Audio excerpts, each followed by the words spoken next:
माता की।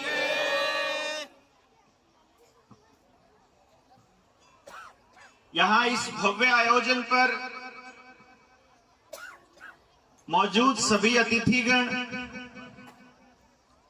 और आप सभी महानुभावों, मेरी माताओं, बहनों, मेरे दोस्तों, बुजुर्गों, सबको मेरा हाथ जोड़कर नमस्ते। बाप जी के आशीर्वाद से मैं अपनी बात शुरू करता हूं। इको थोड़ा कम कर दो आप इसका। देखिए, मुद्दा इतना बड़ा है और टाइम इतना कम है कि पूरी बात कह पाना एक ही दिन में संभव ही नहीं। आपने स्कूल में देखा होगा, मास्टर जी 40 मिनट की एक पीरियड लेते हैं। वो ये सोचते हैं भाई 40 मिनट के बाद बच्चों को समझ में नहीं आता, तो मैं कोशिश करूंगा कि थोड़ा जल्दी अपनी बात को खत्म करूं। आपको जब लगे कि बोर हो गए हो, हाथ खड़ा करके बोल देना कि बहुत हो गया, बोर नहीं सुना जाता, है ना। इको ज्यादा आ रहा है, इको बिल्कुल ना हो, ज्यादा बढ़िया रहेगा। तो अभी भी है।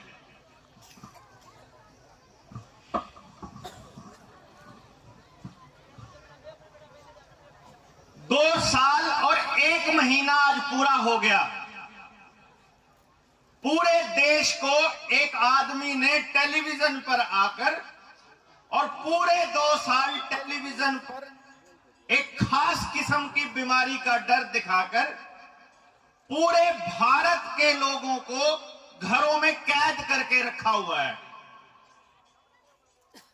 मुझे तो आज दिन में बात करी तब पता चला कि इस जिले में, इस ठंडी बेरी के इलाके में जितने भी लोग यहां बैठे हैं और जितना एरिया में रहते हैं, एक भी आदमी ने टीका नहीं लगवाया। इस बात को सुनकर मुझे बहुत खुशी हुई। आप सभी के लिए जोरदार तालियां एक बार हो जाए।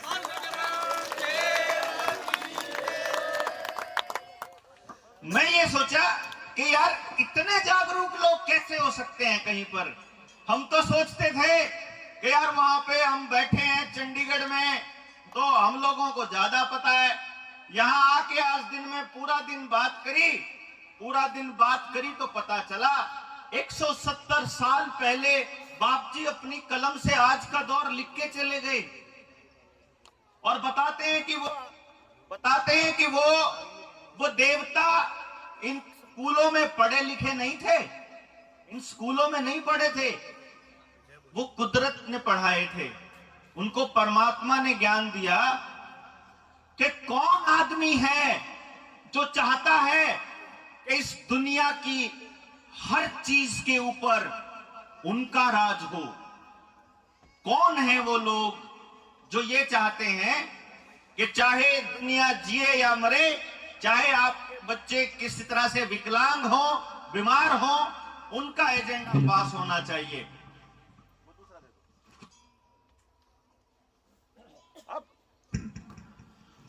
अब उस दौर में कोई इंसान इतना लिख सकता है। इको कम करो दोस्तों, इको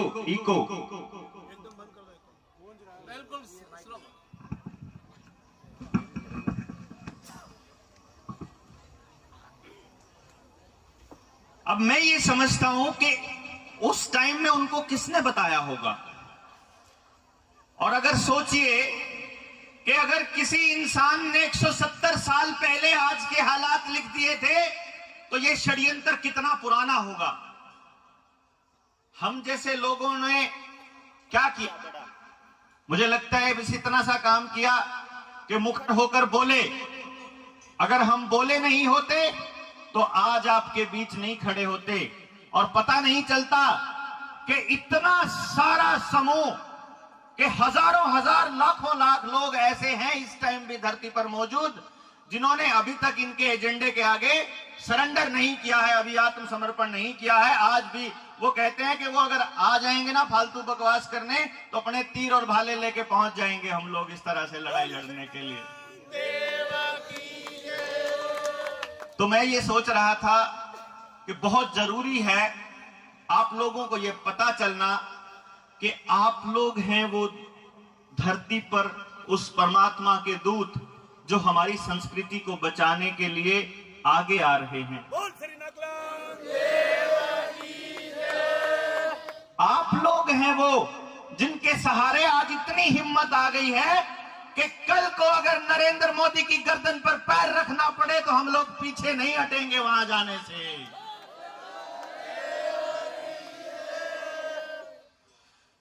और सच मानिए, मैं ये सोचता था कि भाई ये तो दोबारा लॉकडाउन लगाने की शुरुआत कर दी इन लोगों ने। कह रहे हैं कि बूस्टर लेना पड़ेगा अब इनका। ये कह रहे हैं कि अब आपके बच्चे स्कूल में नहीं जा पाएंगे, ऑफलाइन क्लास लगानी है।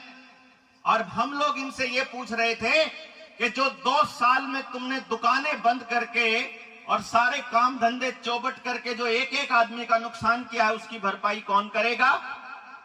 अब सोचा कि जाके प्रधानमंत्री से पूछेंगे कि बता, उन वैश्विक जो महाजन बैठे हैं वहां धरती के उस पार, जो समंदरों के उस पार, उन महाजनों के एजेंडे को चलाते हुए तुम इन दवाई कंपनियों के इस माफिया के एजेंट बनकर अपने ही देश की जनता के दुश्मन क्यों बने हुए हो?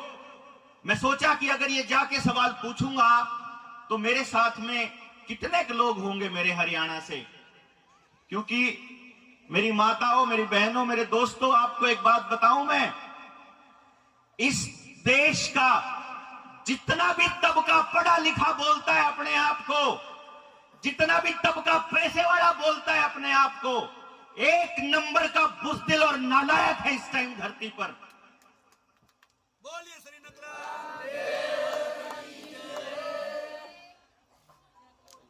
वो इतनी हिम्मत नहीं करता कि कुछ जायज सा सवाल पूछ ले। जायज सवाल कैसे? आप तक टेलीविजन के जरिए खबर आई होगी। मैं पूछता हूं कि भाई कॉमन सेंस कोई चीज होती है, आम आदमी को समझ आ जाए, जो सबको समझ आ जाए, कोई ऐसी बात होती होगी? तो मैं कुछ बातें पूछता हूं उनसे, जिनको हम डॉक्टर कहते हैं, जिनको हम पढ़े लिखे लोग बोलते हैं। मैंने कहा भाई पहली बार ऐसी बीमारी आई है जो पहले बिल गेट्स बताता है, फिर देश का प्रधानमंत्री बताता है, फिर देश के डॉक्टर तीसरे नंबर पे आखिर में आके बताते हैं। पहले वो टेलीविजन पे आती है, फिर वो शहर में आती है, फिर वो गांव में आती है। पहले वो बुजुर्गों में आती है, फिर वो जवानों में आती है, फिर वो बच्चों में आती है। और आजकल तो वो कह रहे हैं कुत्ते, बिल्ली और डंगरों में भी आने लग गई। अखबार पढ़ा हो अगर किसी ने, तो वो ये कहते हैं कि अब तो जानवरों में आने लग गई। अच्छा जी, फिर तो इसका मतलब आप अगर इतना डरा रहे हो तो बीमारी बहुत खतरनाक होगी। बोले हां, बहुत खतरनाक है। कि चलो कितने खतरनाक है? तो WHO बोलता है वो इतनी खतरनाक है कि 10 लाख लोगों को हो जाए तो उनमें से 2-3 लोगों की मौत हो सकती है। अच्छा, लेकिन यहां तो हमारे भारत में टीबी जैसी बीमारी है जो 100 लोगों को हो जाए तो 35 की मौत पक्का होती है। हमारे यहां तो लाखों किसान हर साल आत्महत्या करते हैं कर्जे की वजह से। हमारे यहां तो 3.5 लाख लोग तो सड़क के ऊपर ही मर जाते हैं एक्सीडेंट में साल में। हमारे यहां तो 22 लाख बच्चा सिर्फ दस्त लगने से, गलत इलाज होने से और इलाज ना मिलने की वजह से मर जाता है। तो तुमने उनका इलाज तो नहीं किया। लाखों लोग कैंसर से मर जाते हैं, तुमने उनका इलाज तो नहीं किया। तो तुम इस बीमारी के पीछे क्यों पड़े हो? कहते ये बीमारी ना आप फैला सकते हो। अच्छा, इसकी क्या रोकथाम है? कि तुमको एक गुलामी का पट्टा मुंह के ऊपर बांधना पड़ेगा। हमने कहा उससे रुक जाएगी? कहते ना, रुक नहीं सकती। फिर उससे ना ज्यादा नहीं फैलेगी। अच्छा, और कोई इलाज? कहता हां, घरों में रहो। कि घरों में रहने से रुक जाएगी? कहते नहीं। तो फिर? कहते इतनी ज्यादा नहीं फैलेगी। फिर कहते हैं कि अच्छा और कोई इलाज, कि ना एक सुई लगवानी पड़ेगी। अच्छा उससे रुक जाएगी? कहते हैं ना रुकेगी तो नहीं। फिर भी पॉजिटिव आ सकता है? कहता फिर भी आ सकता है। अच्छा लगवाए वाला भी पॉजिटिव आ सकता है, बिना लगवाए वाला भी पॉजिटिव आ सकता है, फिर क्या फर्क है? कहता उतना ज्यादा पॉजिटिव नहीं आएगा। अच्छा फिर उससे कुछ नुकसान हो सकता है? कि हाँ भाई हो सकता है, क्योंकि कंपनियां कहती हैं कि उससे तो नपुंसकता भी आ जाती है, बच्चे पैदा भी नहीं कर पाएगा, उससे तो आने वाले टाइम में नुकसान हो सकता है, मृत्यु भी हो सकती है, लकवा भी मार सकता है शरीर में। अच्छा फिर ऐसी बात है तो फिर जब मर सकता है तो फिर सरकार उसका कुछ मतलब इंतजाम करेगी? बोला ना सरकार नहीं इंतजाम करेगी। क्यों भाई? क्योंकि वॉलंटरी है, चाहे लो चाहे ना लो मर्जी है। अच्छा चल ठीक है फिर मैं नहीं लेता। कहते ठीक है तू नहीं लेगा तो तेरे को राशन नहीं मिलेगा, तेरे को बच्चे को स्कूल में नहीं जाने देंगे, तुझे तनख्वाह नहीं मिलेगी, तुझे पेंशन नहीं मिलेगी, तेरा कोई काम नहीं होगा। यार अच्छी कमाल की बात कर रहा है, एक तो कह रहा है कि मर्जी है तेरी ले या ना ले, फिर ऊपर से मेरे काम रोकता है। अच्छा चल मान ले मैंने ले ली तो मैं मर सकता हूं? बोला हाँ मर सकता है। अच्छा मैं जब भी मर सकता हूं, मैं ना लूं तो भी मर सकता हूं, फिर क्या फर्क है? तो बोलता इतनी बुरी तरह से नहीं मरेगा। मतलब वो ऐसा पागल बनाते हैं यार, हमारे में अकल ही नहीं है जैसे। और पढ़े लिखे लोग, शहरों के पढ़े लिखे लोग जो अपने आप को पढ़ा लिखा बोलते हैं, वो अपने छोटे छोटे बच्चों के मुंह बंद करके रखते हैं। देखा इतने बेवकूफ हो गए इस देश के लोग, इतने लालची हो गए।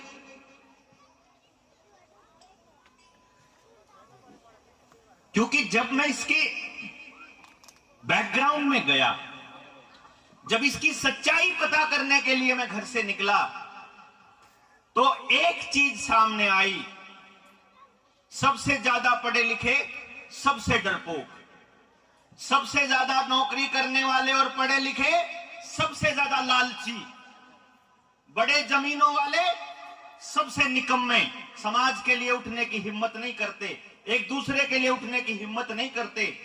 मैं तो पूरा दिन से इतना हैरान हूं कि समाज के किसी काम में इतने सारे लोग अपने परिवार सहित आ सकते हैं। मैं तो ऐसा पहली बार देख रहा हूं, और आपके इस डेडिकेशन को, आपके इस समर्पण को मेरा शत शत नमन है, मैं शत शत नमन करता हूं।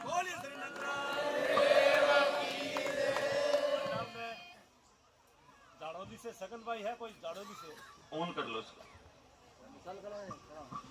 झाड़ोली से कोई सगन भाई?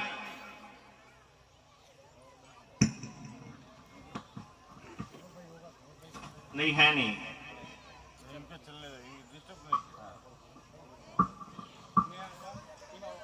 अब आपको यह समझना होगा, देखिए एक सिंपल सी बात बताइए रणबीर, एक बार बताना भाई सबको, एक बार दिखाना एक बार सबको, मुझे एक बार ये बता दीजिए,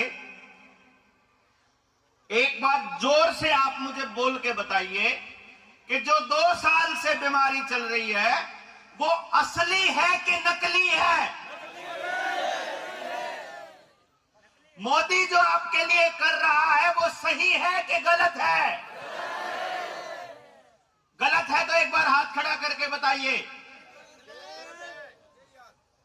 एक एक आदमी यहां सभा में बैठा हुआ, अगर पूरी दुनिया में कहीं कोई देख रहा हो तो देख लो, एक एक आदमी बता रहा है, इन लोगों को मालूम है कि आपके साथ धोखा हो रहा है, इस पूरे देश के साथ धोखा हो रहा है। देख के बताइए एक बार कि धोखा हो रहा है। अब जब इतने सारे बड़े देश के साथ धोखा हो रहा है तो फिर इसको बचाएगा कौन? ये बहुत बड़ा सवाल है। क्योंकि जब मैं इस पे बोलने लगा था तो मैं जब हिस्ट्री में गया तो मैंने देखा कि जिस भी आदमी ने अपना देश बचाने के लिए उन साहूकारों के खिलाफ, उन बड़े लोगों के खिलाफ जो ये इस धंधा जो पूरे देश की संपत्ति को काबू करने के लिए चला रखा है, जो भी आदमी इनके खिलाफ बोला, उन्होंने या तो उसको खरीद लिया या उन्होंने उसको रास्ते से हटा दिया। जॉन एफ कैनेडी राष्ट्रपति होते हुए, अमेरिका राष्ट्रपति होते हुए उसको गोली मार दी गई। हमारे देश के प्रधानमंत्री लाल बहादुर शास्त्री, उनकी मौत का आज तक पता नहीं चला। बाबा रामदेव एक बार बोला था रोथस्चाइल्ड, रॉकफेलर, बिल गेट्स वगैरह का नाम लेके, याद होगा आपको रामदेव आंदोलन। उसी दिन सलवार पहन के दौड़ लिया था। उसके बाद उससे पहले भाई राजीव दीक्षित जी एक एक चीज सच सच बता दी थी जो आज के दौर में हो रहा है। उस वक्त 2008-2009 में उनकी मौत का आज तक पता नहीं चला। हमने सोचा हमको पता तो चल गया, अब बोलेंगे तो वो लोग रास्ते से हटाएंगे और नहीं बोलेंगे तो अपने देश के लोगों को अपनी आंखों के सामने मरते हुए तो नहीं देख सकते भाई, तो घर से तो निकलना पड़ेगा। घर वालों ने कहा तुम्हें क्या जरूरत पड़ी है, तुमने क्या देश का ठेका ले रखा है, इतना देश है 135 करोड़ के लोग, वो तो नहीं बोलते। ठीक है, वो नहीं बोलते, हो सकता है उनको समझ में नहीं आई हो सकता है कि पता नहीं क्या कारण रहे हो, लेकिन अगर मुझे समझ में आ गई है, मैं तो चुप नहीं रह सकता, मैं तो बोलूंगा। अब आप सोचिए एक परिवार वाले आदमी के लिए बोलना कितना मुश्किल होता है, जब घर वालों को 24 घंटे डर लगा रहता है कि पता नहीं आज सुबह गया है तो शाम को आएगा कि नहीं। पिछले साल मेरे बच्चे मेरे साथ महाराष्ट्र चले गए। महाराष्ट्र और मध्य प्रदेश के बहुत से लोगों से साथ गांव में बैठ के जब बात करी, उन्होंने भी वो भाषण सुन लिए। उनको भी पता चल गया कि उनके साथ कितना बड़ा धोखा हो रहा है। उनको भी पता चल गया कि आने वाले बच्चे की जिंदगी कितने खतरे में है। उसी दिन मेरी घरवाली ने तो बोल दिया कि मैं तो आजाद करती हूं तुझे इस देश के लिए, जा बचा ले अपने देश के लोगों को, जो बचाया जाए।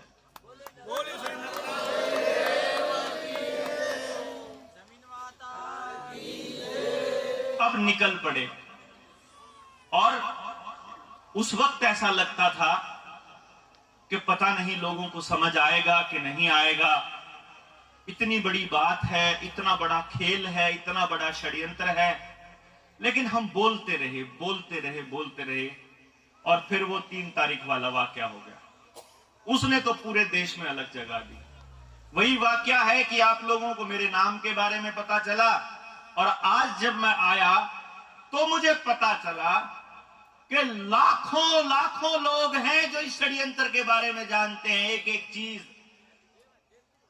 जिनके बाप जी बहुत पहले बता के चले गए थे कि ये दौर आएगा और उस वक्त के लिए तुमको तैयार होना है। और मुझे आज देखकर सच्ची में मेरा दिल इतना खुश हो गया कि इतने सारे भाई बहन मेरे साथ हैं, अब घबराने की जरूरत नहीं है मुझे।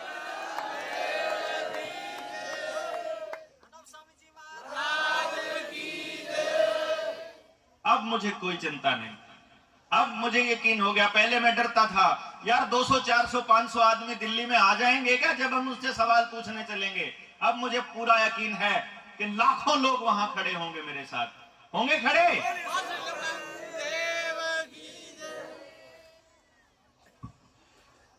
अब आपको 2-3 चीजें बताते हैं कि ये हो क्या रहा है।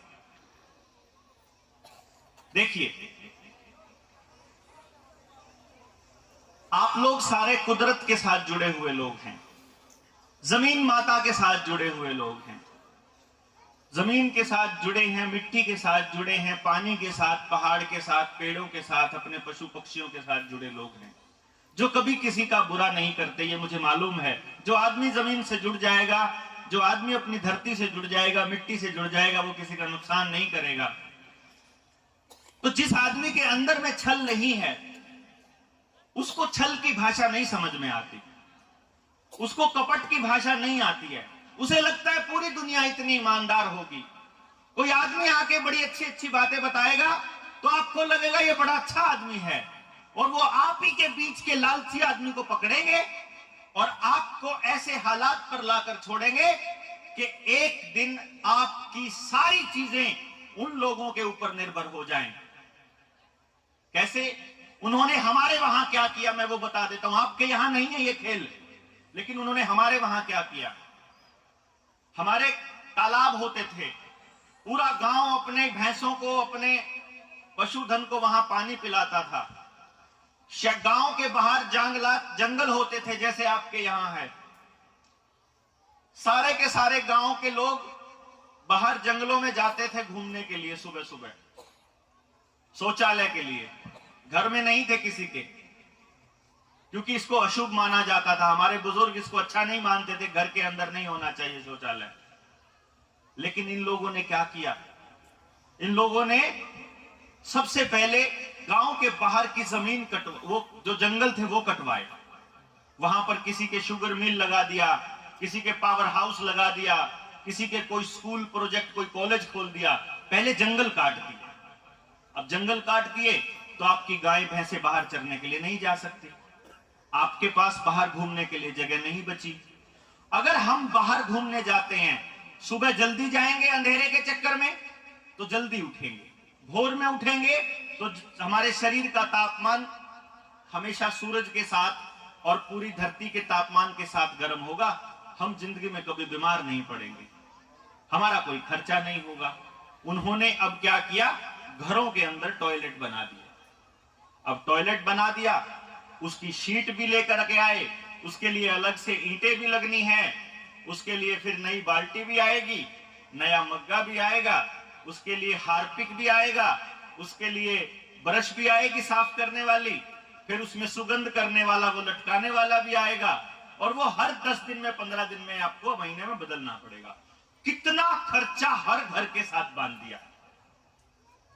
हम पेड़ बचाते थे तो दातुन करते थे, दातुन उठा के करी तो हमारा जो शरीर है वो सही रहेगा। सुबह सुबह अगर हमारा पहला टेस्ट कड़वा हो जाए हमारा मुंह का, नीम या अगर हम कीकर वगैरह की दातुन करते हैं तो हमारा शरीर के पाचन शक्ति का भी खराब नहीं होगी। इन्होंने क्या किया, आपको मीठा टूथपेस्ट दे दिया, है ना। अब जब वो आप खाओगे वो पेट के अंदर जाएगा, आने वाले टाइम में आपको बड़ी बड़ी बीमारियां होंगी तो फिर इन कंपनियों के पास पैसा जाएगा। समझे, एक एक चीज के ऊपर काम किया। जोहड़ खत्म करने के लिए वो जो टॉयलेट के खड्डे थे उसका पानी बाहर निकाल दिया, सारा कबाड़ सारा गंदा पानी वहां जाने लगा। तो एक टाइम ऐसा आया कि वो जोड़ का पानी हमारी भैंसों के लिए पीने लायक नहीं बचा।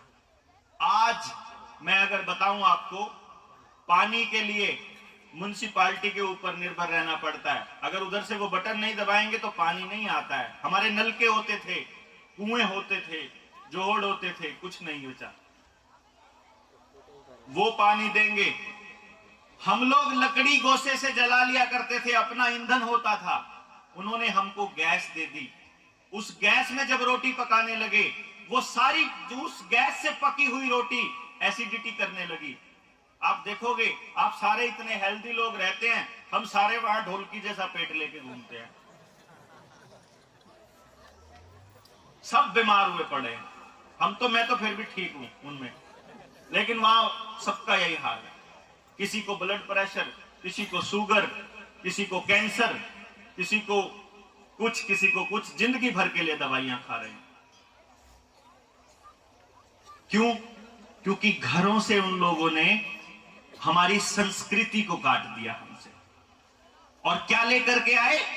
बाजारवाद, बाजार लेकर के आए। उन्होंने टेलीविजन के ऊपर करवा चौथ मनाना सिखाया, टेलीविजन के ऊपर रामलीला मनानी सिखाई, टेलीविजन के ऊपर इन्होंने रक्षाबंधन सिखाया। हर चीज को बाजार के साथ जोड़ दिया। आपके बच्चे स्कूल में पढ़ेंगे तो शहर में पढ़ेंगे, उसके बच्चे के लिए ड्रेस आएगी तो शहर से आएगी, बैग आएगा तो शहर से आएगा, किताबें आएंगी तो शहर से आएंगी, स्कूल में ट्यूशन पे पढ़ेगा तो शहर पढ़ेगा, खेलने का सामान शहर से आएगा, गाड़ी बाइक मोटरसाइकिल रिपेयरिंग सब कुछ शहर से आएगा। तो गांव का आदमी अपने नहू और पसीने खून पसीने की कमाई कमा कमा के शहर को देता रहेगा।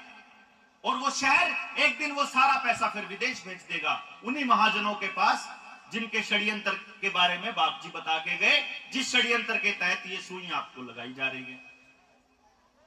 आपके घर से सोना चांदी लोहा पैसा सब कुछ खींच के शहर ले दिया जाएगा।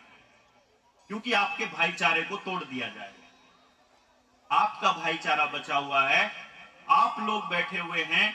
मुझे यह देख के सुकून आया कि अब मैं आपका एग्जाम्पल दे के पूरे देश को बता सकता हूं कि देखो वो लोग रह रहे हैं और इतनी खुशी खुशी एक दूसरे के साथ रह रहे हैं कि पूरी रात भी एक दूसरे के साथ बिना लड़े गुजार सकते हैं। कितनी शानदार बात है इस देश की, इस भारत की तस्वीर को दिखा रहे हैं आपका एरिया, आपका। तो उन लोगों को कौन समझाए जिनके पास किसी की शादी में जाने के लिए 5 मिनट से 10 मिनट से ज्यादा का समय भी नहीं होता हमारे पास। तो आप लोग बड़े खुशकिस्मत लोग हैं। मैं आपसे एक चीज की गुजारिश करूंगा कि इस सभ्यता को टूटने मत देना। इस सभ्यता को कौन तोड़ने आएगा? बड़ी अच्छी ड्रेस पहनकर चलने वाला आदमी अच्छे अच्छे कपड़े पहनेगा, हमें लगेगा ये बाबूजी बन गया है, तो ये बहुत बढ़िया आदमी बन गया है, बड़ा आदमी बन गया, ऐसा लगेगा। मोटरसाइकिल में आएगा, बड़ी कार में आएगा, तो आपको लगेगा बहुत अच्छी चीज होगी बड़ी कार और मोटरसाइकिल। बड़ी कार और मोटरसाइकिल बिना कर्जे के पैसे 1 रुपया किसी के पास नहीं है हमारे वहां पर। हर आदमी कर्जदार है, हर आदमी।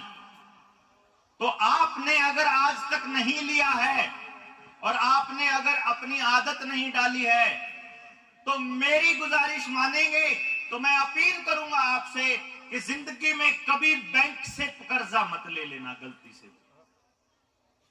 कभी भी अपनी जमीन को, अपने किसी पशुधन को, अपने सोना चांदी, अपनी किसी चीज को गिरवी रख के पैसा मत ले लेना, क्योंकि ये कर्जे का सिस्टम ही है जो आपको आने वाले टाइम में गुलाम बनाने वाला है। हम जैसे लोग जो वहां बैठे हैं दिल्ली के नजदीक, वो लोग मजबूर हैं अपने बच्चों को टीके लगवाने के लिए। क्यों? क्योंकि उनके बोलते स्कूल में नहीं घुसने देंगे।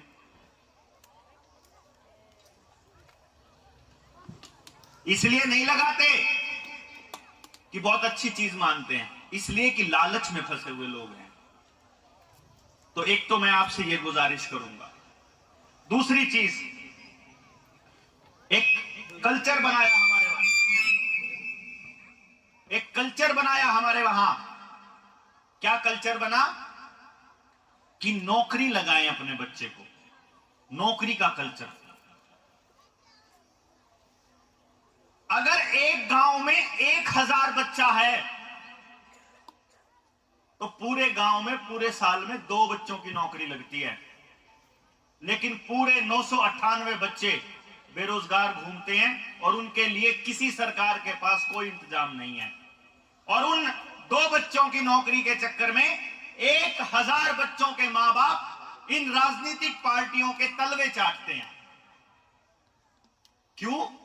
क्योंकि उन्होंने अपने समाज को इतना मजबूत नहीं बनाया। मैं जब आज इन सभी बुजुर्गों से बात कर रहा था वहां पर दिन में, तो एक चीज निकल के आई। क्या हम ऐसा कर सकते हैं कि आपके पास जितनी जमीनें मौजूद हों, आपके पास जितना नौजवान बच्चा मौजूद हो, अगर हम बैठ करके आपको ये सिखा दें, आपको ये बता दें कि आपका बच्चा को आपके बच्चे को कुदरत ने कैसा ज्ञान दिया है, उसको किस तरह का टैलेंट दिया है, तो क्या हम ऐसा सिस्टम नहीं बना सकते? क्या हम इस तरह का माहौल नहीं बना सकते कि हमारे एक एक बच्चे को समाज मिलके तैयार करे? क्या चक्कर है? इसका मुंह परली साइड करो ना, इसका फेस परली साइड कर दो, फिर नहीं आएगा। बस बस बहुत है। तो क्या हम ऐसा इंतजाम कर सकते हैं कि एक एक बच्चे को तैयार करने का काम समाज मिलके करे, और जब बच्चा बड़ा हो जाए तो अपने ही समाज को तैयार करने का काम करे? हो सकता है ऐसा इंतजाम? हो सकता है जी? हो सकता है। इसके लिए हमें जरूरत पड़ेगी नौजवान बच्चों की, चाहे वो थोड़े पढ़े लिखे हों। बहुत ज्यादा पढ़े लिखे बच्चों की जरूरत नहीं है, क्योंकि आपको जान के बड़ी खुशी होगी कि मैं पहला आदमी हूं इंडिया का जिसने इस चीज के ऊपर काम किया है कि अब हम 3 साल की उम्र के बच्चे को ये बता सकते हैं कि कुदरत ने, परमात्मा ने उस बच्चे को कैसे टैलेंट देके भेजा है। तो मान लो उसको बचपन में ही बता दिया तो हमें पता चल जाएगा वो संगीत का बच्चा है, वो कला का, फाइन आर्ट का बच्चा है, वो आपके इलेक्ट्रॉनिक का बच्चा है, टेक्नोलॉजी का बच्चा है, तो वो उन बड़ी कंपनियों पर निर्भर रहने की बजाय अपने समाज में यहीं पर मौजूद रहकर अपने समाज को खड़ा करने में आप लोगों के साथ मिलकर काम कर सकता है। क्यों जी भाई, यही तो समस्या होती है आपके सामने कि बच्चों का क्या करेंगे बड़ा करके। यही समस्या सबसे बड़ी होती है कि बच्चा पैदा हो गया, अब उनके स्कूल में पढ़ाएंगे तो बहुत महंगी पढ़ाई है, अपने गांव के स्कूल में पढ़ाई से कुछ हो नहीं रहा है, वो उस पढ़ाई से भी नहीं हो रहा है, प्राइवेट स्कूल वाली से भी। लेकिन गांव के अंदर रह के एक माँ बाप अपने बच्चे के लिए ज्यादा कुछ नहीं कर सकता, लेकिन सारा समाज मिलके, पूरा गांव मिलके, आसपास के 5-10 गांव मिलके उन सारे बच्चों के लिए जरूर कर सकते हैं। सारे जने तो मिलके कुछ भी कर सकते हैं। हमारे यहां कहा जाता है गांव तो राम जैसा होया करे, गांव राम बोलते हैं हम लोग हरियाणा में, कि गांव के आगे कोई समस्या नहीं, अगर गांव मिलके खड़ा हो जाएगा उसके आगे कोई समस्या नहीं होती। फर्क सिर्फ इतना है कि गांव का आदमी भोला आदमी है, उसको ये लगता है कि जैसे कोई नया आदमी आ जाए तो वही कर दे सब कुछ। बस ये ध्यान रखिएगा, अगर कोई बाहर का आदमी मेरे जैसा आके ये कहे कि मैं आके आपके गांव के लिए कुछ करूंगा, तो ये समझ लेना वो झूठ बोल रहा है। हम नहीं करेंगे, कोई भी नहीं करेगा। आपका गांव है, आपको करना पड़ेगा, आप ही को खुद आगे आना पड़ेगा। हम तो वो टेक्नोलॉजी दे सकते हैं आपको, ट्रेनिंग दे सकते हैं आपको, बता सकते हैं कि कैसे करना है, लेकिन करना आप ही को पड़ेगा। तो इसके लिए आप लोग मिल बैठ के चर्चा करिएगा और फिर नौजवानों की टीम को ट्रेनिंग देने के लिए और आप लोगों से बात करने के लिए हम अगले महीने फिर आ जाएंगे। ठीक है ना, एक तो ये बात हो गई। अब दूसरी बात, ये जो लोग हैं जो लगे हुए हैं षड्यंत्र करने, ये क्यों कर रही हैं आपके साथ षड्यंत्र? इनको चाहिए आप लोग, आपका शरीर भी चाहिए, आपका दिमाग भी चाहिए, आपकी खेत भी चाहिए, आपके डंगर भी चाहिए, सब कुछ चाहिए, आपका सोना भी चाहिए, आपकी चांदी और आपका लोहा भी चाहिए। ये चाहते हैं कि पूरी दुनिया के अंदर केवल उतने ही लोग जिंदा बचें जितने लोगों को ये अपने हाथ से कंट्रोल कर सकते हैं। ये चाहते हैं कि जितने लोग जिंदा बचें उन लोगों की रोटी इनके हाथ में हो। वो चाहते हैं कि ये लोग अपनी मर्जी से ना खाना पका पाएं, ना अपनी मर्जी से खाना उगा पाएं, ना अपनी मर्जी से अपना कोई जानवर पाल पाएं, ना अपनी मर्जी से अपनी जिंदगी जी पाएं। वो कहेंगे तो आप काम कर सकते हो। और इन्होंने राजस्थान के अंदर कांग्रेस की सरकार ने शुरुआत कर दी है। इन्होंने शहरों के लिए एक कानून लेकर आए हैं, एक गाय पाल सकते हो आप, एक गाय या एक भैंस पाल सकते हो। अगर उसने बछिया दे दी, 2 हो गई, तो कमर्शियल कनेक्शन लेना पड़ेगा। अगर वो गाय आपके घर से बाहर निकलती घूमती हुई मिल गई तो 5,000 रुपए तक का जुर्माना पहली बार, और अगली बार 10,000 रुपए तक का जुर्माना है। अगली बार भी आ गया तो 25,000 रुपए तक का जुर्माना है, अगर गाय आपकी घर से बाहर मिल गई तो। क्या कमाल की बात है भाई। जैसे हम उसको पढ़ा के भेजेंगे हैं कि डोलिया तू बाहर मत जाना नहीं तो जुर्माना लग जाएगा। कितना बेवकूफ मुख्यमंत्री है ना। और ये कोई इसलिए नहीं है कि इनको लोग बचाने हैं, ये टेस्टिंग कर करके देखते हैं कि अभी गांव का आदमी बोलेगा नहीं, अभी शहर वालों पे लगा के देखते हैं। जब शहर वालों पे लग रहा था तो गांव वाले चुप हैं, और जब गांव वाले के ऊपर लगेगा तो शहर नहीं बोलेगा, क्योंकि गांव के आदमी को तो ये लोग पागल समझते हैं, इसको तो इतनी अकल है नहीं कि अपने बारे में आवाज उठा लेगा। धीरे धीरे धीरे धीरे हमारे हरियाणा में और पंजाब में इन्होंने एक कानून पास किया, केंद्र सरकार ने, हरियाणा पंजाब को ध्यान में रखते हुए, कि अगर आप अपने खेत का अवशेष जलाते हो, जैसे बाद में गेहूं काटने के बाद या सरसों काटने के बाद जो नीचे बच गया उसको अगर आप आग लगा देते हो तो 1 करोड़ रुपए जुर्माना लगेगा, ऐसा बोलते हैं। वो तो जाके हम लोग दिल्ली बैठे जा करके तो सारे के सारे कानून वापस करे, वो तीनों खेती के कानून। तो इन्होंने सोचा कि यार ये जो लोग हैं, इन लोगों ने तो नहीं लगवाए अपने बच्चों को टीके, तो इनको टीका लगाने के लिए नया इंतजाम करना पड़ेगा। तो धीरे धीरे धीरे धीरे ये 2017 में एक कानून का ड्राफ्ट इन्होंने पब्लिक डोमेन में रख दिया। पब्लिक डोमेन का मतलब होता है कि उन्होंने वो जनता को कह दिया कि आप बताओ ये कानून ठीक है कि गलत है, आपको अपनी राय देनी है, जिसका नाम है नेशनल हेल्थ बिल 2017।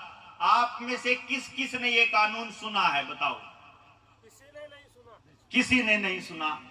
लेकिन सरकार पता क्या कहती है कि हमने तो 2017 से दे रखा है, 5 साल हो गए थे, सबने देख रखा है और किसी को आपत्ति नहीं है। आपको पता भी नहीं रहा उस कानून में क्या है, पता है? जब आपको कानून ही नहीं पता तो कानून के बारे में क्या पता होगा? मैं बताता हूं।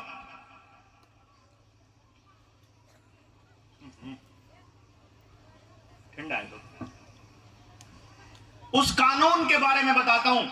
आपकी जिंदगी के लिए सबसे जरूरी बात है ये जो मैं आगे बोलने वाला हूं। जो भी साथी उधर बाहर खड़े हैं वो भी सुन लो एक बार ये वाली लाइन। कानून आया है नया, वो आपके घर में घुसने के लिए आया है। अभी तक का जो कानून था वो क्या कहता था कि आपको अपने बच्चों को टीका लगवाना है तो लगवा लो, नहीं लगवाना है तो मत लगवाओ, आपकी मर्जी पर निर्भर करता था।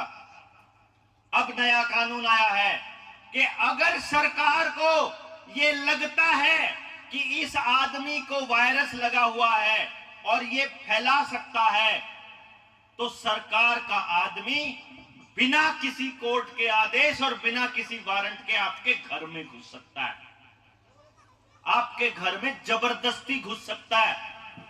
वो ये कह सकता है कि ये जो तेरी बहन बेटी है इसको वायरस लगा हुआ है, इसलिए ये उठा के लेके जानी पड़ेगी और क्वारंटाइन करनी पड़ेगी। ले जाके वहां बंद कर देगा, 14 दिन के लिए बंद कर देगा, आपको बिना बताए, आपकी परमिशन के बिना।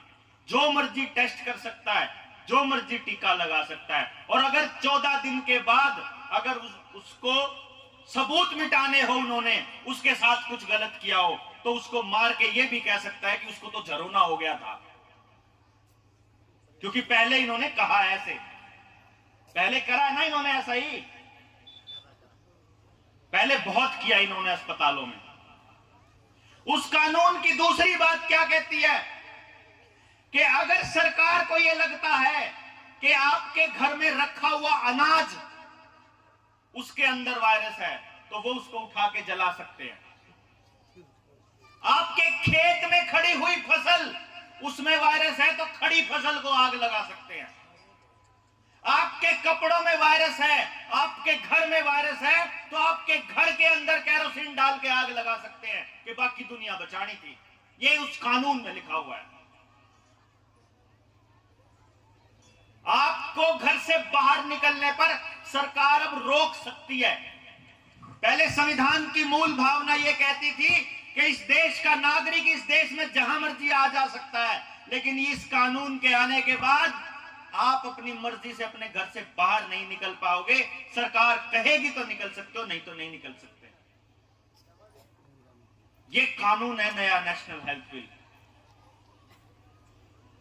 और कमाल की बात क्या है कि मेरे एरिया के बहुत से लोग, हमारे हरियाणा ने तो जगा दिया लोगों को, लेकिन दिल्ली का एरिया, गुड़गांव का एरिया, गाजियाबाद का एरिया, यूपी का एरिया ऐसा बुज़दिल है कि आज भी चुप बैठा हुआ है।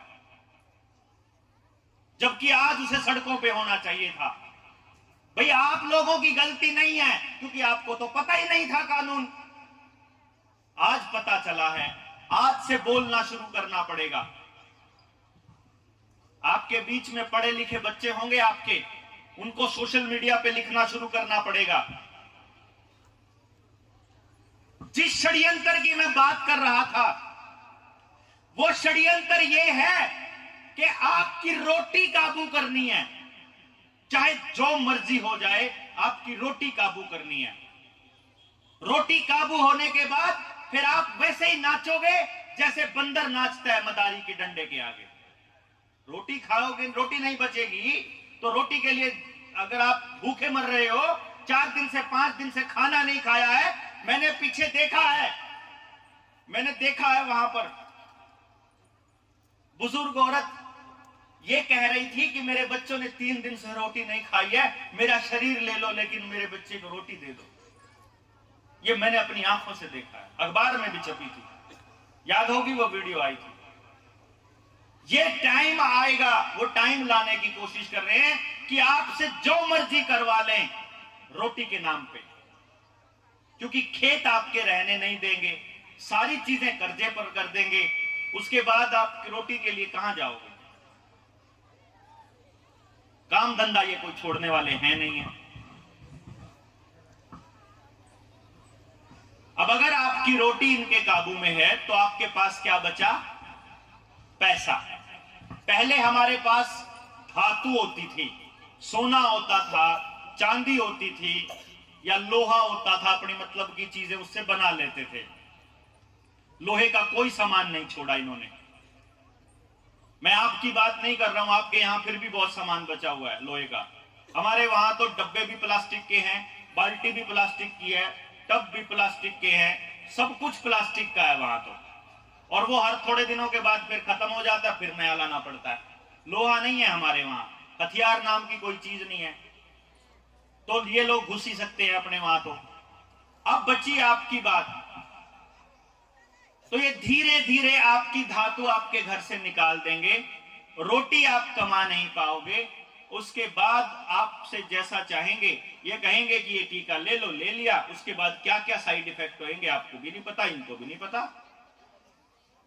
हमारे वहां तो जिसने भी ये बूटी ली है, किसी को हार्ट अटैक आ रहा है, किसी को ब्रेन हैमरेज हो रहा है, कोई चलते चलते गिर पड़ के मर रहा है, किसी को कैंसर हो रहा है, किसी को कुछ हो रहा है।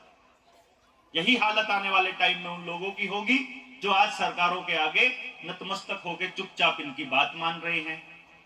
मकसद क्या है? आपकी जमीन चाहिए इनको, जमीन, किसी भी कीमत पर आपकी जमीन चाहिए।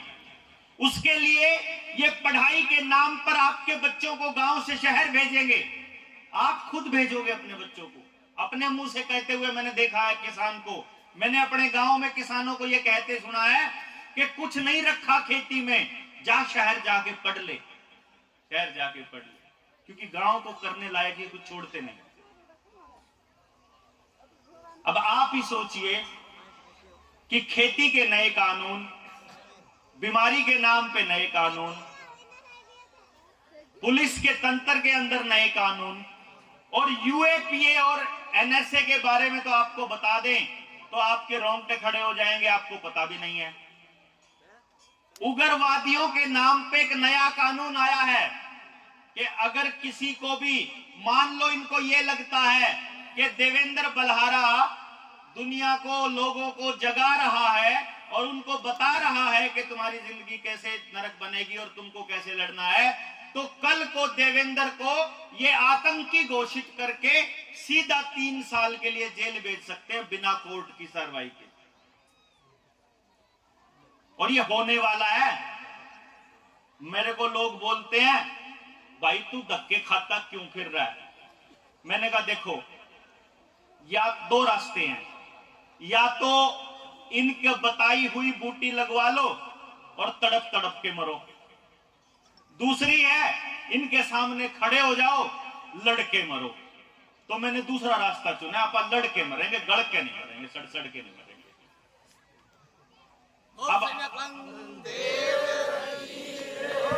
अब आपने देखना है कि आप कौन सा रास्ता चुनते हो, और ये कुछ नहीं कर पाए तो फिर ये जेल के अंदर डालेंगे, तो उस दिन फिर आपको सड़कों पे उतरना ही पड़ेगा। रास्ता ही नहीं है आपके पास। आपको दिल्ली आने की जरूरत नहीं है। जैसे आपने यहां डीसी का रेल बनाई थी ना, देखा था पूरी दुनिया ने कि यार सिरोही जिले में इतने बहादुर लोग हैं, तो वैसे ही बनानी है बस कि तुम लोग घर में, वो लोग घर में नहीं घुस पाएंगे, हमको कि वहां से उसको निकालो, नहीं तो तुम लोग नहीं घुसोगे। यहीं पे अपने यहीं पे करना है, सिर्फ जागते रहना है, जानकारी रखनी है कि देश दुनिया में क्या हो रहा है। बहुत ही जल्दी आप लोग बेखबर बेशक हो पूरी दुनिया से, लेकिन बहुत जल्दी इस भारत के अंदर एक बहुत बड़ी क्रांति आने वाली है। उससे पहले आप लोग अपने गांव के लिए, अपने समाज के लिए क्रांति की मशाल जला दो पहले ही। अपने बच्चों को आगे के लिए तैयार करने के लिए कार्यक्रम शुरू कर दो। एक दूसरे के साथ मिलके योजनाएं तैयार शुरू कर दो कि 100 साल बाद आप अपने बच्चों को कैसा समाज देना चाहते हो उसकी। वो लोग जो कर रहे हैं वो करते रहेंगे। हमारे इलाके में हरियाणा जाग चुका है, अब यूपी और पंजाब की बारी है, उसके बाद दिल्ली के लिए कूच करेंगे हम लोग। हिसाब मांगेंगे 2 साल का कि जो देश को बर्बाद किया है उसका हिसाब दो, जो बच्चों की पढ़ाई खराब करी है उसका हिसाब दो। बहुत अच्छा मौका मिला है। ये अगर ये दौर नहीं आता तो मुझे आप जैसे योद्धाओं के दर्शन करने का मौका नहीं मिलता। ये दौर नहीं आता तो हम आपसे कभी नहीं मिल पाते। हम अपनी दुनिया में मशगूल थे, आप अपनी दुनिया में मशगूल थे, और कभी ये समझ में भी नहीं आता कि ये जो पैसा कमा रहे हैं, ये जो धरती बना रहे हैं, ये जो दौलत कमा रहे हैं, ये ना उसका बाप लेके गया, ना तू लेके जाएगा, ना मैं लेके जाऊंगा, कोई नहीं लेके जाएगा। एक ही चीज साथ जाएगी कि जब जिंदा थे तब जिंदा नजर आए कि नहीं आए, जब जिंदा थे तब अपने समाज के लिए क्या किया। जो आप करोगे वो आपके साथ जाएगा और कुछ आपके साथ नहीं जाएगा। तो एक चीज आपको समझनी है कि अगर ये नया नेशनल हेल्थ बिल आ जाता है तो क्या आप लोग अपने बच्चों को टीका लगवाने वाले हैं? नहीं लगवाने वाले हैं। एक रास्ता है। मुझे एक बच्चा बोल रहा था फोन करके, बच्चा नहीं मतलब एक पेरेंट था, एक पापा था बच्चे का, बोला जी मेरी बेटी को टीका लगाने की बात बोल रही है मैडम। मैंने कहा लगवा ले भाई। बोला नहीं जी लगवाना तो नहीं है क्योंकि ये खतरनाक है। मैंने कहा फिर मत लगवा। बोला नहीं तो मैडम कह रही है पेपर नहीं देने देगी। मैं कहा फिर लगवा ले। नहीं सर खतरनाक। अरे तो भाई डिसाइड कर लेना, तेरे को तेरी बेटी की जिंदगी चाहिए कि पेपर चाहिए? तेरी बेटी ठीक नहीं रहेगी तो पेपर की डिग्री को सिर पे धर के नाचेगा, क्या करेगा उस डिग्री का? परिवार ठीक रहना बहुत जरूरी है। तो जरूरी नहीं है कि सरकार जो आदेश पारित करेगी उसको चुपचाप मानना है। एक बात ध्यान रखिएगा, जनता सरकार मोर्चा का एक थीम है, एक मूवमेंट है कि जनता मालिक है इस देश की। जनता, जो डीसी है, जो एमएलए है, जो सांसद है, जो मुख्यमंत्री और जो प्रधानमंत्री हैं, वो हमारे टैक्स के पैसे से तनख्वाह लेते हैं। हमारे टैक्स के पैसे से उनकी गाड़ियां आती हैं, उनके बंगलों के खर्चे निकलते हैं, और हमारी वोट की ताकत है जिसकी वजह से उनको दस्तखत में ताकत मिलती है। इसलिए वो नौकर हैं और हम मालिक हैं, तो मालिक बताएगा कि उनको क्या करना है। ये थीम है जनता सरकार मोर्चा का। हसन जी महाराज की। इसलिए इस देश के एक एक नागरिक को इतना जागरूक करना मकसद है कि आप लोगों को यह मालूम होना चाहिए कि अगर आप लोग इकट्ठे होकर अपने गांव से ग्राम सभा के नाम पर एक पर्ची पर लिखकर भेज दें कि उपायुक्त महोदय इस गांव में मीटिंग हुई थी और इस गांव के लोग ये आदेश पारित करते हैं कि तुम लोग ये निर्णय लोगे, तो उनको मानना पड़ेगा। हम लोगों को अर्जी लगाने की जरूरत नहीं है। हम लोग धरने पर इसलिए बैठते हैं कि भाई लोग जागरूक हो सकें, लोग बता सकें कि चलो तुम जागरूक हो जाओ, जिस दिन तुमको पता चल जाए तुम भी साथ आ जाना। अभी जैसे बाप जी ने जो अपनी किताब के अंदर लिखा है और आप लोग जो धरना दे रहे हैं, उस धरने में न्याय की जो बात कर रहे हैं, असली बात बताऊं मैं आप लोगों को कि जो ये डीसी कलेक्टर सीएम पीएम है ना, सीएम पीएम को तो पता है, इनको भी नहीं पता देश के साथ क्या षड्यंत्र हो रहा है बेचारों को। असली कहानी तो एक मुख्यमंत्री को पता है और एक प्रधानमंत्री को पता है, बस उनको वो हैं एजेंट उनके, जिनको बड़े महाजन बोलते हैं। बाद में उनको कभी कोई तो किसी नाम से पुकार देता है, कोई किसी नाम से पुकार देता है, लेकिन आज के टाइम पे उनका चेहरा बने हुए हैं बिल गेट्स, रॉथस्चाइल्ड, रॉकफेलर जैसे लोग। सारा पेट्रोल डीजल का माफिया उनके नाम पर, सारा केमिकल का, फर्टिलाइजर का उनके नाम पर, सारी दवाई कंपनियां उनके नाम पर। आपके पास जितनी कंपनियां आती हैं, किसी ना किसी कंपनी में उनका हिस्सेदारी मिलती है। तो जो भी पैकेट वाला खाना आप खाते हो, जो भी ये बोतल लेके आते हो, ये जो बोतल वाला पानी पीते हैं ना, जो ये बोतल वाला पानी है, ये बोतल वाला पानी उन्हीं को ताकत देता है। इसीलिए हम लोग ये कहते हैं गांव वालों को कि गांव के अंदर कुछ भी पैकेट वाला नहीं होना चाहिए। आपको कोई चीज खानी है, अपनी बनाइए, अपनी। आज हमने जहां सुबह नाश्ता किया था आने के बाद, किनकी दुकान थी वो? हाजी, गोमाराम जी की दुकान थी। गोमाराम जी की दुकान पे FSSAI का एक वो पर्चा लगा हुआ था, फूड सेफ्टी एंड उसका फूड सेफ्टी अथॉरिटी का था।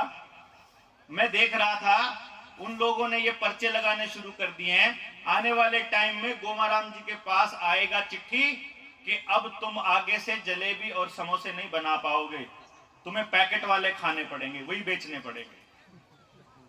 तो जिस दिन उनके ऊपर ये अत्याचार होने लगे, उस दिन गांव को जाके फिर खड़ा होना होगा उनके साथ, क्योंकि वो शुरुआत होती है। जो शहर में थोड़े लोग होते हैं, पहले उनके ऊपर आक्रमण होता है, तो गांव वालों को लगता है कि यार हमें थोड़ा कोई कुछ कह रहा है। लेकिन यहां मैंने देखा कि जब मेले के लिए लोग आ रहे थे और वहां नाश्ता किया, तो उन्होंने आज हमसे पैसे भी नहीं लिए। अब वो उनकी श्रद्धा थी, कितना प्रेम था उनके दिलों में, वो हमने देखा, महसूस किया उस टाइम पे। ये वहां हमारे वहां नहीं मिलता। तो इसके लिए ये संस्कार, ये संस्कृति अपनी बची हुई है। इसके लिए मैं फिर से आप लोगों को एक बार नमन करता हूं।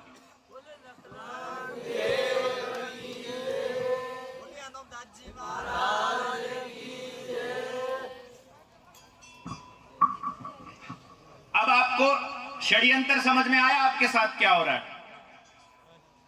इससे बच कैसे सकते हो? इससे बचने का एक तरीका है। एक तो अपने गांव से पैसा जितना हो सके उतना कम बाहर निकालना है। मदद अपने आसपास के गांव के लोगों को करनी है। दूसरा, कर्जा नहीं लेना है, गिरवी रख के तो कुछ भी नहीं लेना है। हम लोग ना, आज मैं पता है क्यों बोल रहा हूं इतना खुला होकर के, क्योंकि सबसे बड़ी बात यही है कि मैं किसी का कर्जदार नहीं हूं। मैंने अगर लोन ले रखा होता किसी मकान का, तो मेरे को उसकी किस्तें पाड़ने के लिए कोई काम करना होता। अब तो मैं मांग मांग के भी खर्चा चला लेता हूं। लेकिन अगर मैंने बहुत सारा खर्चा कर रखा होता तो मेरा फिर काम नहीं चलना था, तो मुझे फिर सरकार के आगे सरेंडर करना पड़ता। समझते हैं? इसलिए लोन नहीं लेना है। दूसरा, बैंकों में अगर किसी के पास पैसा पड़ा हो तो अपना पैसा ले आओ वापस, क्योंकि बैंक डूबने वाले हैं। अगले 5-6 महीने में बैंक डूबने वाले हैं।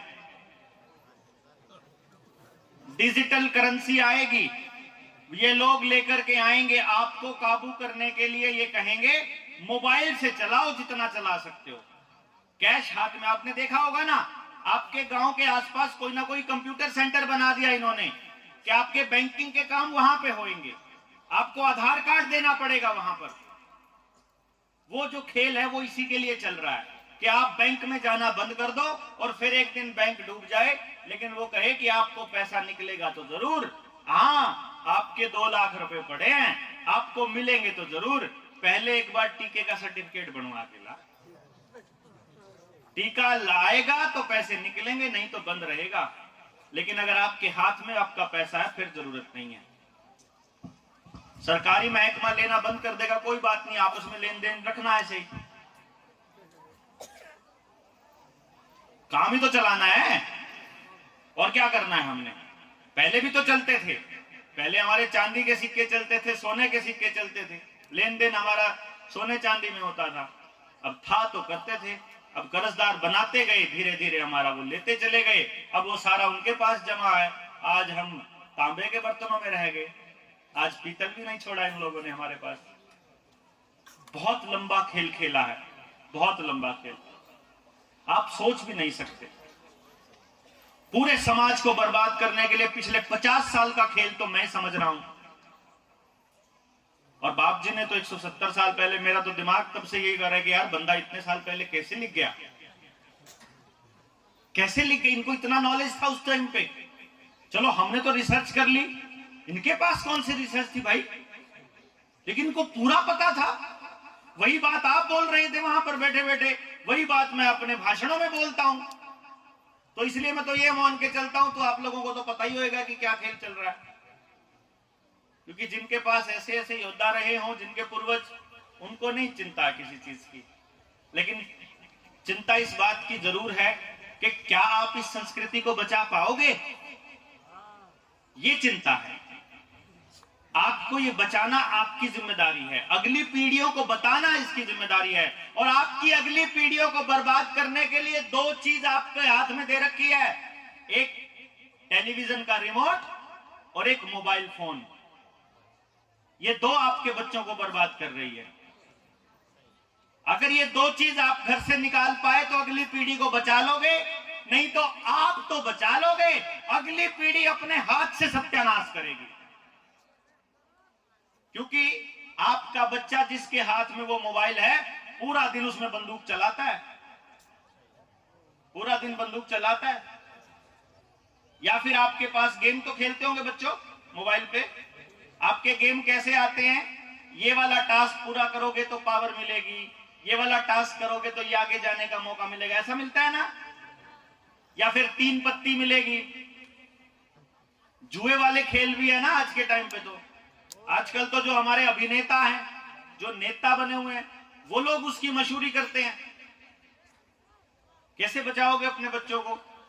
उससे बचाने का एक ही रास्ता है, टेलीविजन को उठा के संदूक में बंद कर दो और मोबाइल को उठा के पैक करके डब्बे में रख दो। नहीं चाहिए इंटरनेट।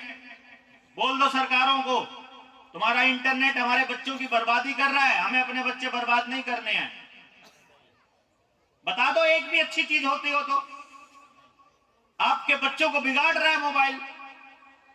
पहले जिस पूरे गांव के अंदर बहू बेटियों को हम अपनी बहन कहते थे, भी पूरे गांव की लड़कियां शादी होती है, आज इस मोबाइल की वीडियो कॉल ने कितना कल्चर खराब कर दिया है। किया है कि नहीं किया है? आपके सामने है। तो अगर ये चीज हमारे गांव से निकल जाएगी तो बच जाएंगे हम। हमें क्या लगता है ये कोई तरक्की का रास्ता नहीं है। तरक्की होती, हम तरक्की उसको मानते जब हमारे देश के लोग खुश होते। तरक्की हम उसको मानते जब अगली पीढ़ी के लिए नए नए रास्ते बने होते। अगली पीढ़ी के लिए मोबाइल के अलावा कोई रास्ता नहीं है, एक ही रास्ता बचा है मोबाइल के अलावा, और वो है नशा। सरकार खुद नशा दे रही है अपने बच्चों को। जो बच्चे मोबाइल की गिरफ्त से बच जाएंगे उनके लिए चरस, गांजा, अफीम और पता नहीं नए नए टाइप के नशे, हीरोइन, सरकार के आदमी खुद तस्करी करवाते हैं। आपके यहां भी होगा खूब। बिना पुलिस वालों की मर्जी के नशा नहीं बिक सकता, कुछ भी नहीं होता। तो प्रशासन मिलकर ये काम करवा रहा है आपके लिए। तो सोचो अगली पीढ़ी को बचाने के लिए कितना लंबा संघर्ष करना पड़ेगा। और जिनको समझ में आया हुआ है उनको जिम्मेदारी अपने कंधों पर लेनी पड़ेगी कि हां, हम निकलेंगे अपने घर से बाहर और हम बचाएंगे अपनी अगली पीढ़ी को। जिन लोगों को नहीं पता है उनको समझाएंगे, उनको बताएंगे करना क्या है और मिलके अपने समाज को बचाएंगे। तो मैं ये समझता हूं कि मोटे मोटे तौर पे मैंने लगभग हर बिंदु पे बात कर ली। एक चीज की शंका थी कि कल को आने वाले टाइम में बूस्टर डोज आएगी या सरकार की जबरदस्ती आएगी तो आप लोग क्या करेंगे। उसमें मेरी मतलब बिना मेरे कहे मैं समझता हूं कि आप लोग अपने आप छाती अड़ा के खड़े हो। मान सकता हूं ना, क्योंकि जहां इतना संगठन होता है वहां किसी को चिंता करने की जरूरत नहीं है। वहां तो हम जैसों को आपसे उम्मीद हो जाती है कि थोड़ी बहुत मदद की जरूरत पड़ोगी तो आप हमारी करोगे। 10, 20, 50, 100 लोगों की जरूरत पड़ेगी तो हम कहेंगे भाई भेजना यार अपने लोगों को। आप लोग तो हो ऐसे जो लड़ सकते हो, हमारे वहां वाले नहीं लड़ पा रहे। तो आप सोच भी नहीं सकते मुझे कितना अच्छा लग रहा है आपके बीच आकर के। और आपने जो सम्मान दिया है, जो आपने ये पगड़ी सर पे रखी है, इसका मान रखते हुए, बाप जी के चरणों में नमन करते हुए मैं आप लोगों को भरोसा दिलाता हूं कि इस लड़ाई में अपना सिर कट तो सकता है, ये गर्दन झुकेगी नहीं, आपकी पगड़ी को गिरने नहीं देगी।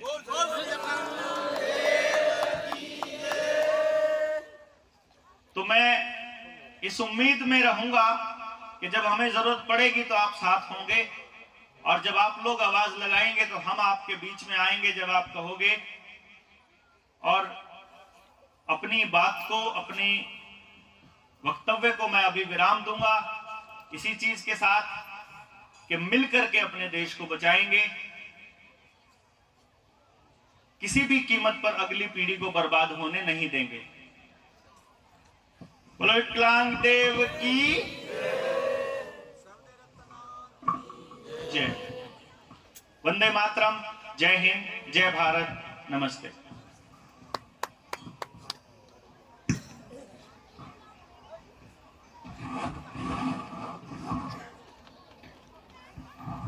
अपने बीच में डॉक्टर देवेंद्र